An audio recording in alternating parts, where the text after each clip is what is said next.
Au petit matin, alors que la ville de Liège commence à se réveiller, que les Liégeois se dépêchent d'aller au boulot et que les enfants finissent de jouer avant de rentrer en classe, je me prépare à aller en expédition au fort de la Chartreuse.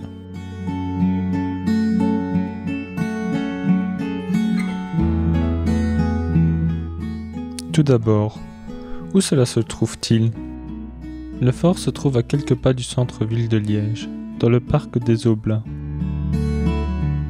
Ce parc se trouvant sur les hauteurs, il s'avérait être un point stratégique pour y construire un fort, même si les premières bâtisses ne furent pas construites dans un but militaire, mais plutôt dans le but d'accueil et de prière. Et oui, en 1126, les Prémontrés y construisèrent un couvent. Quelques années plus tard, en 1288, les Prémontiers quittèrent les lieux qui furent transformés en forteresse. 1336, la forteresse fut prise par les Liégeois avant d'être détruite. En 1360, le prince-évêque Albert III offre aux Chartreux, qui étaient de passage dans la région, de s'y établir. À partir de ce moment, les lieux furent appelés la Chartreuse. Détruite et reconstruite de maintes fois, ayant servi de caserne et d'hôpital, les lieux ont une belle et longue histoire derrière eux. Mais ne nous y attardons pas. Commençons plutôt la visite. Pour nous situer sur les lieux, je me servirai de cette carte-ci. Elle n'est probablement pas la plus représentative ni la plus complète. Google Maps comprend tous les bâtiments, même les détruits, qu'on ne parvient plus à repérer au travers d'une vue aérienne. Mais cette carte étant plus visible, elle nous guidera au travers de notre visite.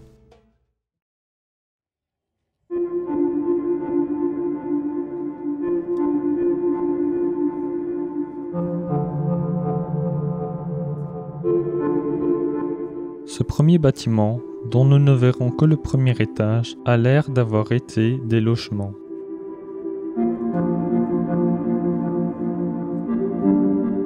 Chaque pièce, mesurant environ 3 mètres sur 3, contient à chaque fois une fenêtre et une cheminée.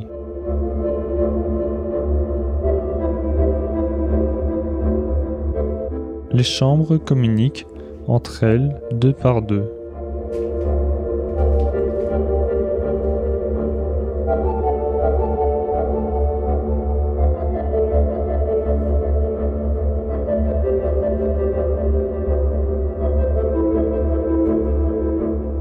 La seule chose intrigante étant probablement le fait que pour passer de l'étage supérieur à celui en dessous, on est obligé de passer par l'extérieur, alors que tous les sanitaires et autres se trouvent uniquement au rez-de-chaussée.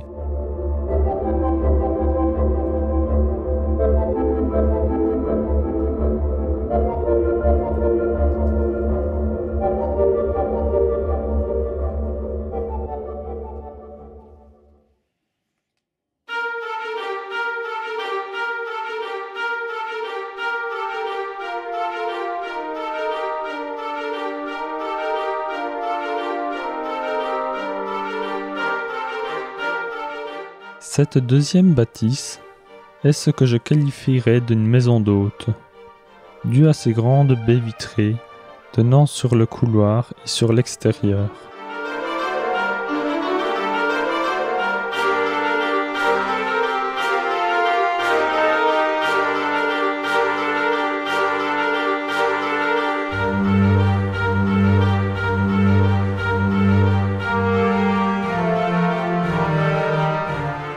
À mes yeux, il s'agit ici du bâtiment le plus luxueux du site.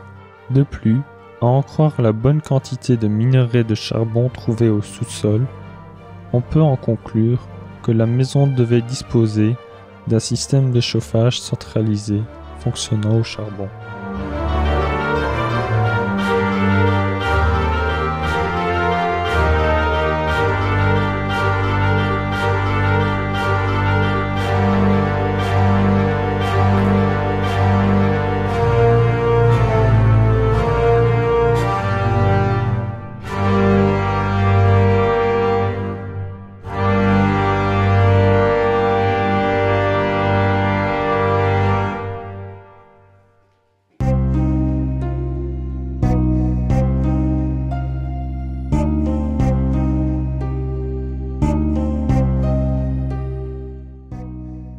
Ces trois bâtiments sont tous les trois plus ou moins identiques, à l'exception de celui de gauche qui possède un étage supérieur supplémentaire. Chacun des trois bâtiments est relié à son voisin par un angle où se trouvent des escaliers.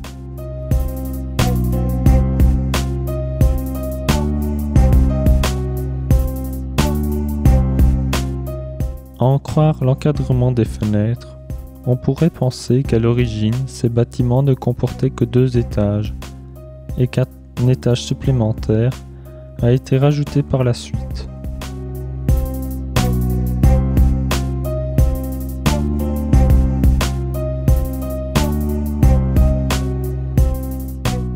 Le rez-de-chaussée devait avoir un usage plutôt pratique, comportant les douches, la cuisine, les toilettes et une espèce de chapelle, alors que les étages supérieurs ressemblent principalement à des dortoirs pour la majorité et d'autres à des cellules de prison.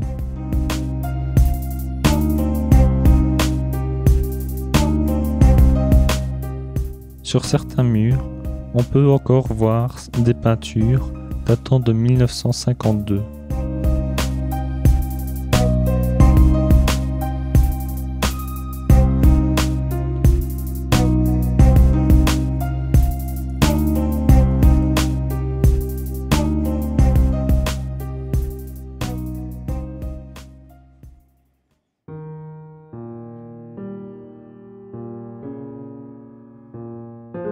Le rez-de-chaussée n'étant qu'une vaste salle avec une entrée de garage, je considère ce bâtiment comme étant un lieu de stockage. De plus, même le premier étage est accessible depuis l'extérieur par des petites passerelles qui permettent d'y amener facilement du matériel à stocker. D'ailleurs, heureusement que ces passerelles existent, car sinon, il n'y aurait pas de moyen de visiter le premier étage. Les escaliers ayant été en bois, ils ne sont plus de ce monde.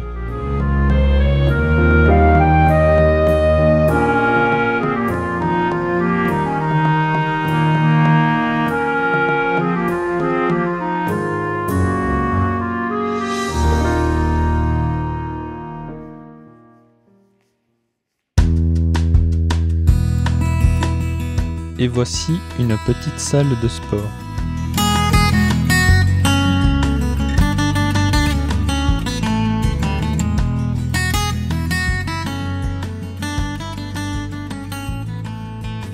Si on regarde bien, on distingue encore les marques d'un terrain de basket sur le peu de parquet qu'il reste.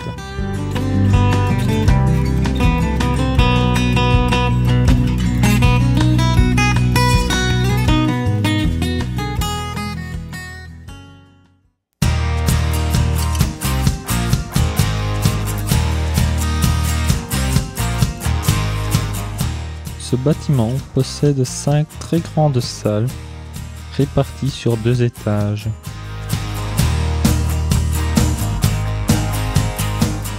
Au rez-de-chaussée, au centre, se trouve ce qui s'appréhende être une cuisine.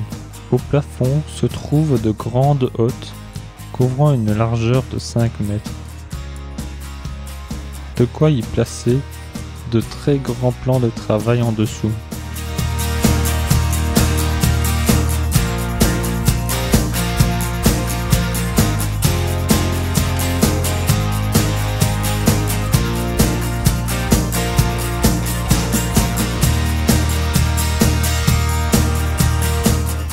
Le sous-sol comporte principalement des pièces de stockage, une chaufferie et ce qui ressemble à une salle de douche. Mais alors, où sont les toilettes dans ce cas ?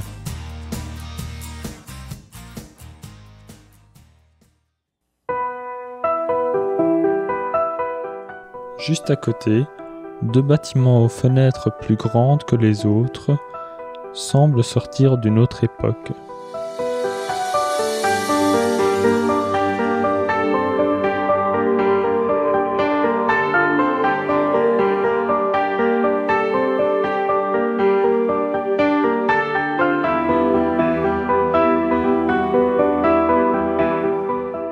mis à part l'étage le plus élevé, qui lui a un couloir central et non sur les côtés, tous les étages sont identiques, avec de grandes salles pouvant laisser supposer à des bureaux ou des salles de classe.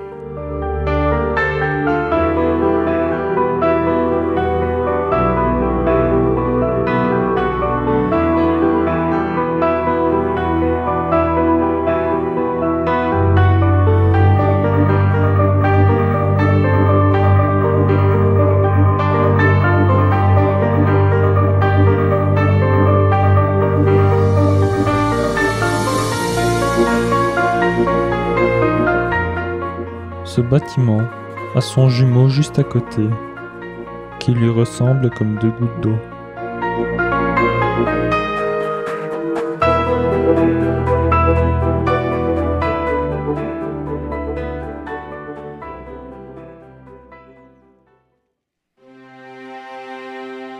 À certains endroits, on peut voir des trous dans les remparts.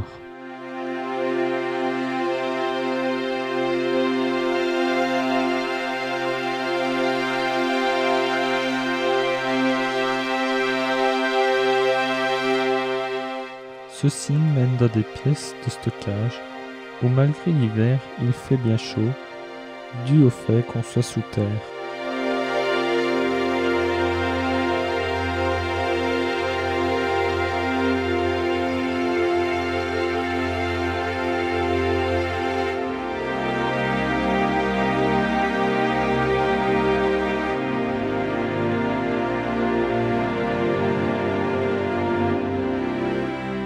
Ou alors, ils permettent d'accéder à des ouvertures permettant de voir à l'extérieur des remparts.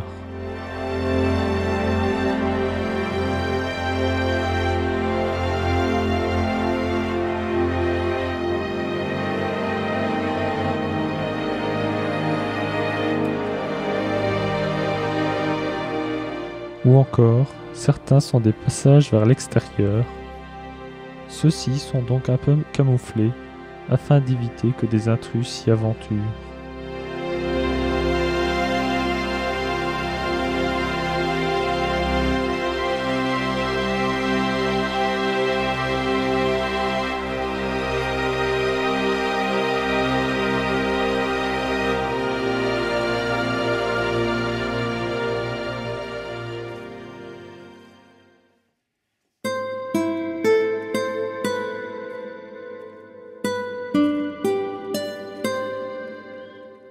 Pour finir, les lieux ayant servi durant la guerre, ils ne pouvaient pas ne pas avoir ne serait-ce qu'un petit cimetière.